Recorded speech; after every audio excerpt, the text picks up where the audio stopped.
première lecture, voilà un enfant de 16 à 17 ans qui combat un géant de 23 mètres.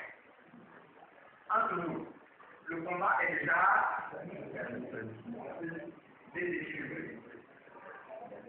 Un enfant de 16 ans, face à un homme qui est habitué à faire la guerre depuis son enfance comme Goliath, qui mesure près de 3 mètres de hauteur. Et donc il faut 6 personnes pour prendre l'épée, 6 personnes pour prendre l'épée de Goliath. C'est écrit.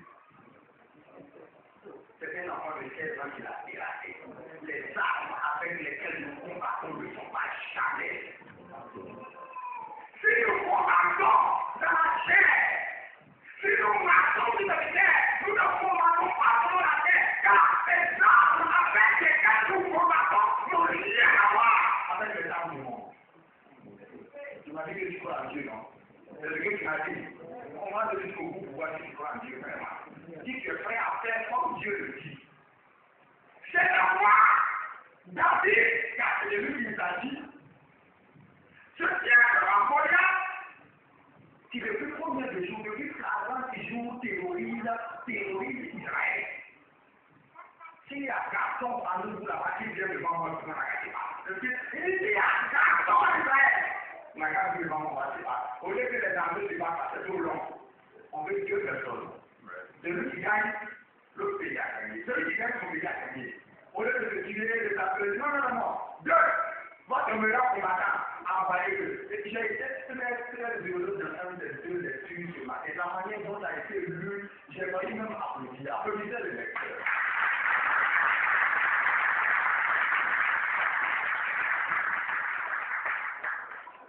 Goliath, c'est quoi la tactique? Est-ce que je ressemble à un chien pour que tu viennes devant moi avec un bâton? Le chien regarde avec quoi? Bâton. Donc, moi, quand je regarde là, je ressemble à un chien. Je demande si David est venu avec un bâton, tel que produit David, Goliath ressemble à un chien. Il dit à David, le roi David, calme-toi. Ça là. Bah, tu as dit, je le pirater dessus. Saül demande à David, mais petit, comment il dit non. Quand je fêtais le nouveau de mon père, chez moi, dans mon village, et qu'elle nous venait à arracher l'une des brebis, je pourrais avec nous, j'arrachais la brebis de mes griffes, je le tuais. J'avais ça, et un enfant adoré avec la cause là. Tirer un bout qui fait de 3 mètres en vertu, 15 mètres sur les mètres. Il dit, ça c'est la guerre. Quand un lion arrive, je le brise. Un enfant de 14 ans qui dit ça. Si je suis habitué à tuer le lion de loup, qu'est-ce qu'un homme de chair, 3 mètres de hauteur peut faire devant moi? Tu comprends comment il réfléchit? Il ne réfléchit pas pour les hommes. Il réfléchit à la manière des hommes spirituels.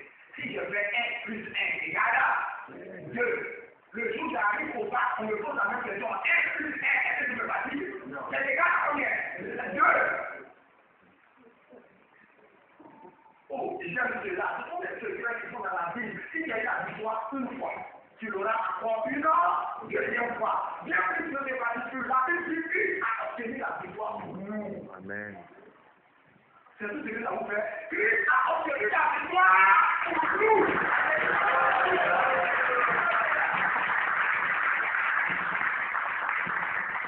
Oh, j'ai des trucs, j'ai dit les états après, j'ai déçu.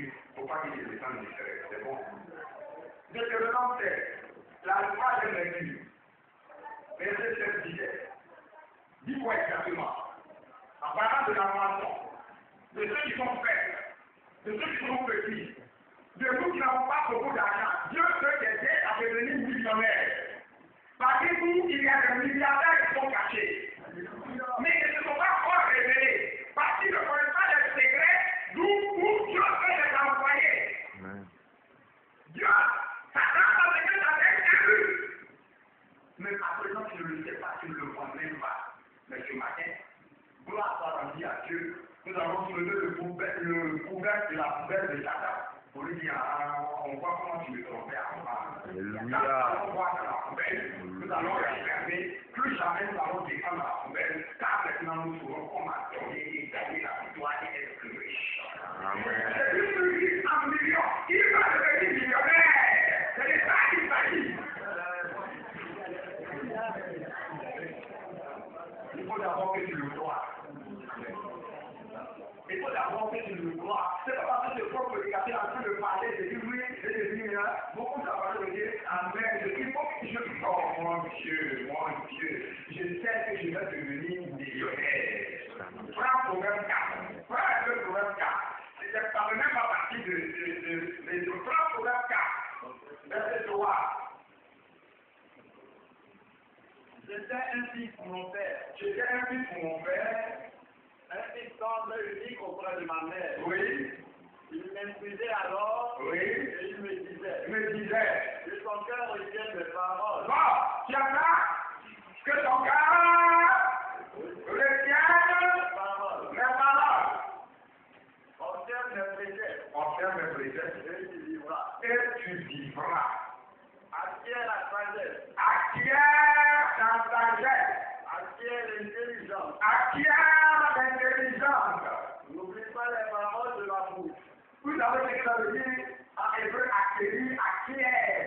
Quand on dit dans la française, ça veut dire chèque. Non, en hébreu, ça veut dire achète la sagesse. La sagesse, achète. Combien de livres chrétiens tu as sur la maison? Je te pose la question. Combien de livres chrétiens chaque mois tu vas en librairie pour acheter un livre chrétien d'un thème que tu ne comprends pas et que tu voudrais trouver ça c'est un autre prédicateur. Tu achètes combien de la sagesse t'achètes.